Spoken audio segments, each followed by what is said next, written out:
not to stagnate. This is American Thought Leaders, and I'm Yanya Kellick.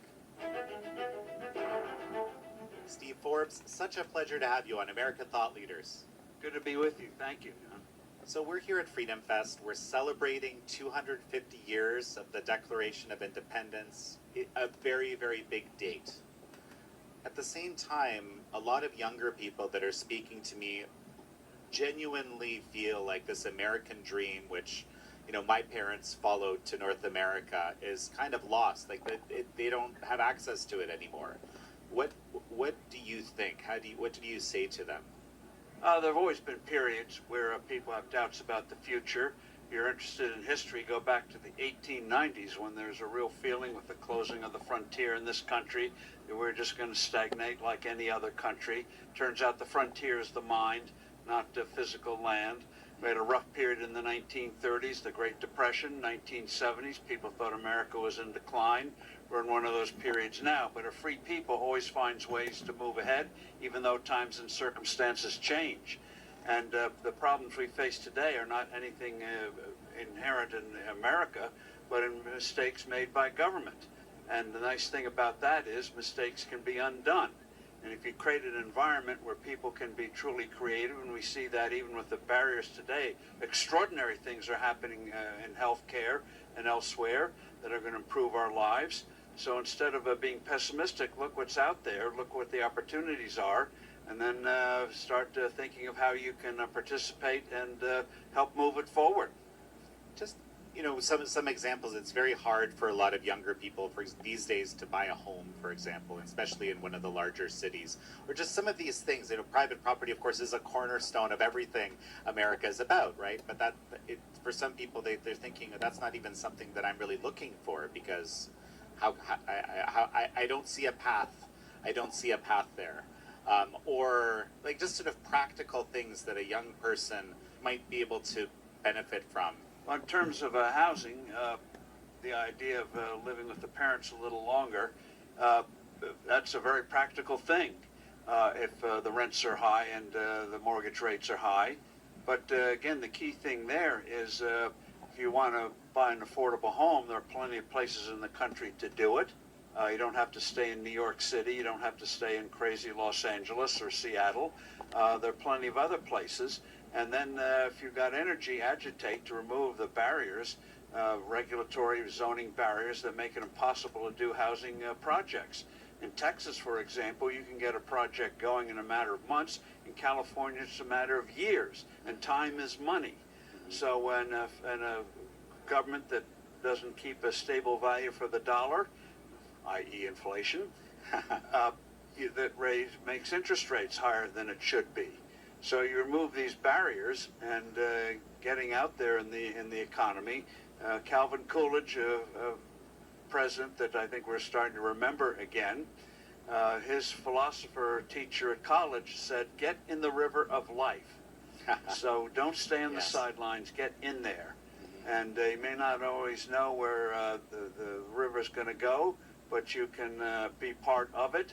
So don't say the future isn't good.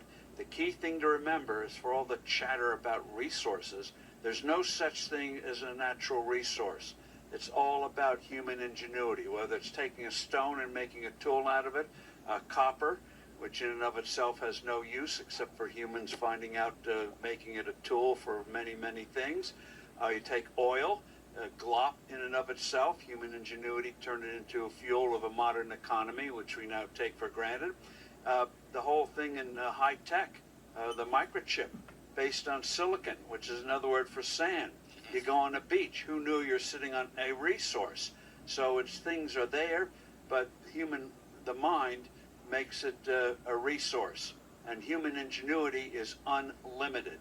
So that's the key thing. Don't look on the physical, make sure the mind is free. You know, one thing I have to confess to you, I had zero concept. I was a biologist in my previous life, and I had zero concept where prosperity came from. Like zero. I was one of these people who sort of imagined that you can't grow the pie, not because I had never thought about it, just because that's what I'd been taught, right? And so, you know, this basic idea that there's, you know, division of labor creates prosperity, or innovation creates prosperity, right? These are things, I don't even know if we learn these things as young people these days. Well, that's the thing. Yeah. That's where we got to get the message out. Go online. It's there. And Adam Smith may not be the easiest thing to read, but there are other writings out there that are. Take Thomas Sowell, George Gilder. And with Adam Smith, if you can master reading Shakespeare, and millions still try, you can read Adam Smith. And the key thing is, it's all about the freedom for us to buy and transact with each other. And Smith and others have pointed out, it's not zero sum. We each get something from it.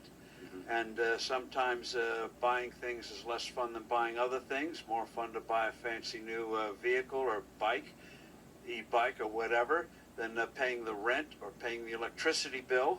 But then people who complain about those things don't hesitate to go out and spend $300 or $400 on a pair of jeans or dungarees that look like they came out of a dumpster or shredded. And but it's all about the ability to interact. And when we interact with each other, we raise the standard of living. And it's not just a material thing, it is a moral thing. Everyone should have the opportunity to discover and develop their talents and go out there. You may make mistakes, but you learn from them. But don't be pessimistic. Figure out how you move yourself forward.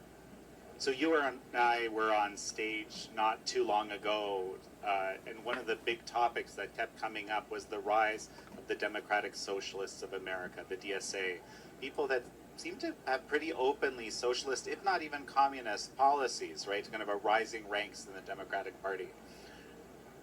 And it seems like, you know, looking at these midterm, primaries, right, for the midterms and so forth, that there's a lot of interest in this, right? And we've even, you know, sort of significant portions of the young population saying socialism is something that they prefer to, you know, capitalism and some other systems. Ignorance is bliss. And if you know nothing about socialism, which is tyranny, it sounds social. What's wrong with being social? And in terms of, again, the markets problems we have today were created by government. And you make those changes, remove those barriers, we move ahead. And so on a practical level, name one country that has succeeded in socialism. Never has happened. And being able to have the freedom to create, to, as Lincoln put it, improve your lot in life, is the way to go. Otherwise, you're going to stagnate. And you should have the freedom not to stagnate. Well, you know, and one of the things I've noticed that some of these DSA people talk about, maybe even they have a point, or they at least use it, it's this, call it corporate welfare, cronyism. There seems to be a lot of that in this country. Well, the thing is, that's an argument against socialism. That's a form of socialism. Free marketeers like Adam Smith, Hayek, Tom Sowell, George Gilder, and others, Laffer, make it a point. Those go against what free markets are about. And the thing is, government does bad things, and then they blame the free markets for it and say, oh, we've got to come in and cure it. We create a housing shortage. Oh, we got to get the government more involved. They create inflation. The prices go up. Oh, we got to do something about it. And then they resort to scapegoating. You know, you look at the history of inflation. In the Roman times, they blamed the Christians. The Lions didn't mind that, but it didn't do anything to stop the inflation. Medieval times, they often blamed witches. In the 1920s, the terrible German hyperinflation was blamed on Jewish bankers and merchants. In the 60s, Arabs caused the rise in the price of oil.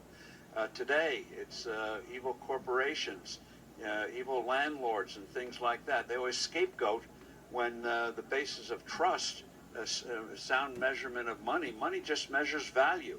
You know, you wouldn't think changing the way you do weights, so you buy a pound of cheese, you don't know whether you're going to get 14 ounces or 18 ounces or 10 ounces. Very inconvenient and inefficient.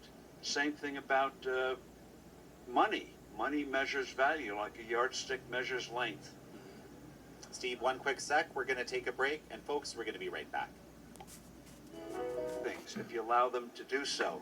When government gets in there, we all end up paying a price for it. So I'm looking for this hopeful word, okay, so to speak, because we see a lot of, you know, of course the Fed's been very involved in printing lots of money. There doesn't seem to be a huge interest in paying down the debt by our government.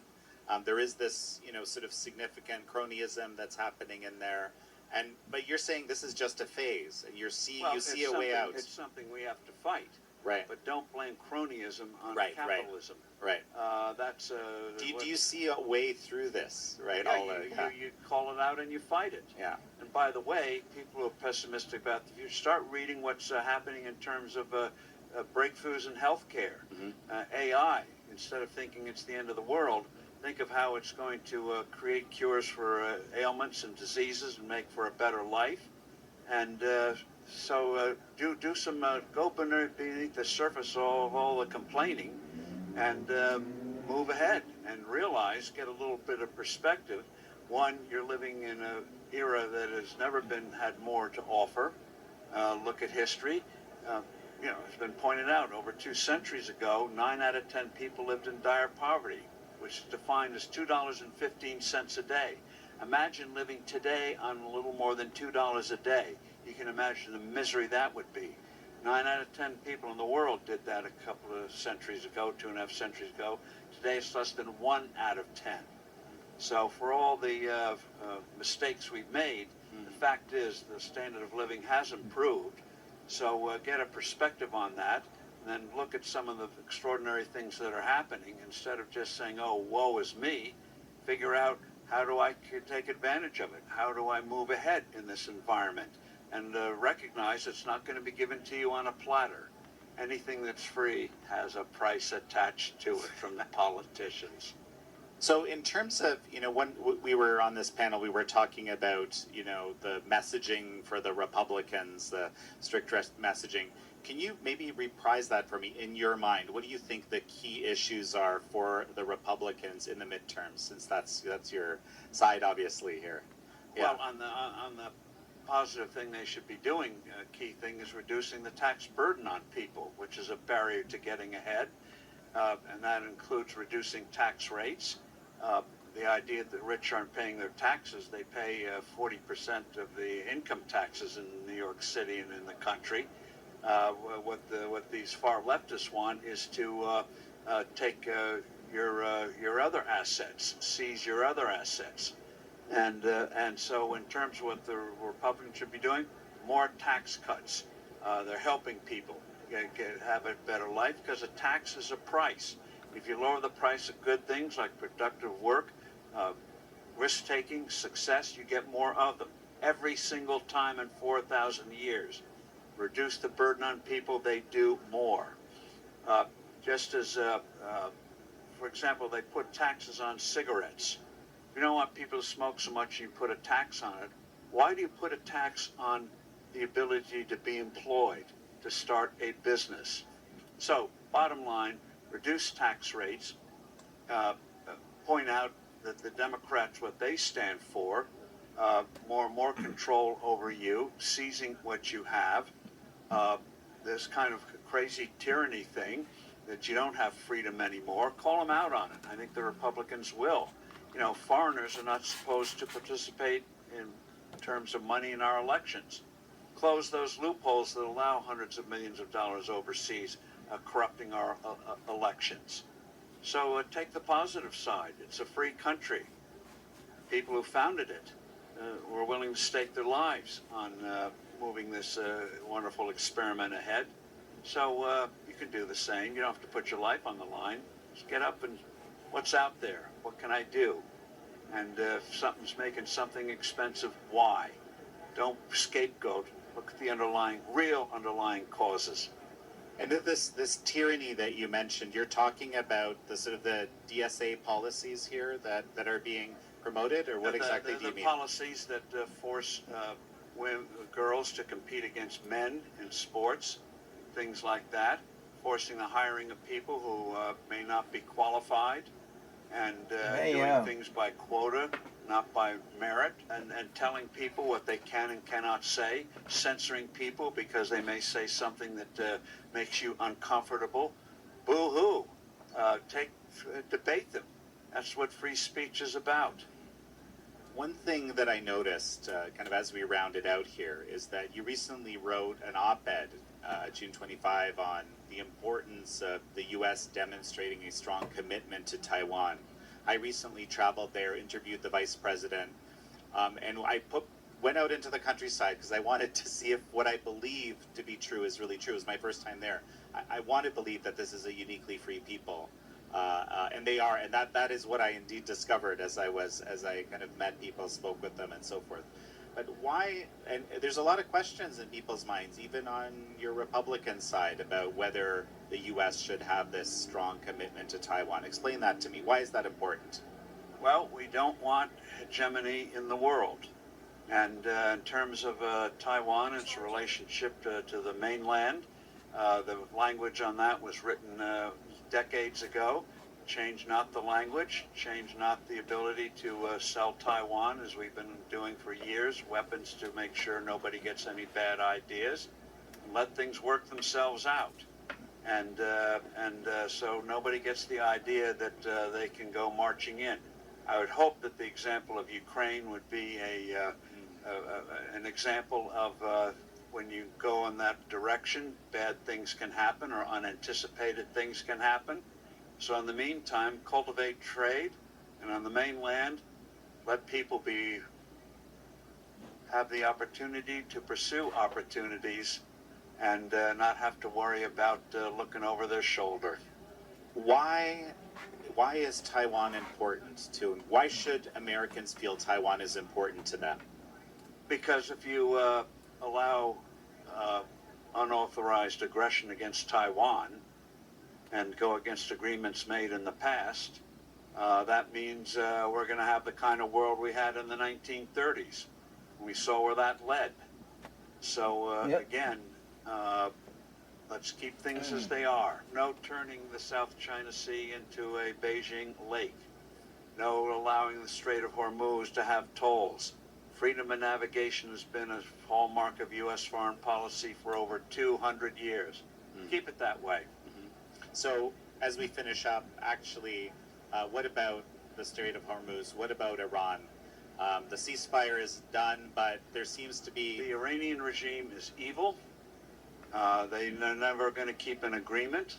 And the Iranian regime has been very open for over 47 years what their goal is. Death to Israel, death to America, death to unbelievers. Weird ideology, but there it is. So take them at face value. And that means when you start something, finish it. You're not going to negotiate them away. You're not going to turn them from vipers into teddy bears. A final thought as we finish, Steve? Have faith in the future. We have problems, but that's the nature of people. But in a free society, you find ways of turning things around. I remember 20 years ago, we were running out of oil, and along came fracking and horizontal drilling. Now the U.S. is the most formidable oil and natural gas producer in the world. And go back in time. One of the things I've been involved with is a series of short biographies of people who made the modern world called Achievement. Steve Forbes on Achievement. From the Free to Choose Foundation. You can find it on their education website called IZZIT, IZZIT.org. One of the examples is John Deere, blacksmith from Vermont. Good, but didn't make it very well there. Goes to the Midwest, as we call it now, Illinois. Had some great soil, but the problem with the soil in the Midwest was, in Illinois and other contiguous areas, was that it stuck to the plow. So you couldn't grow anything. Every 3 yards, you had to stop, pull the horse back, and scrape the dirt off the plow, sticky stuff off the plow. Well, John Deere remembered his mother, a seamstress, used a special kind of steel needle to get through the thick fabric. And also, he saw a sawmill that was going out of business and got the idea, why not make a steel plow? And he invented the plow that made the Midwest from worthless soil for agriculture into the breadbasket of America and much of the world. That takes people looking to the people who are pessimistic today, looking at something and figuring out how to turn what something doesn't look like anything into something that is absolutely profound and positive. That's the mentality. learn to look at the world through a fresh set of eyes. Well, Steve Forbes, it's such a pleasure to have had you on. Good to be with you. Thank you.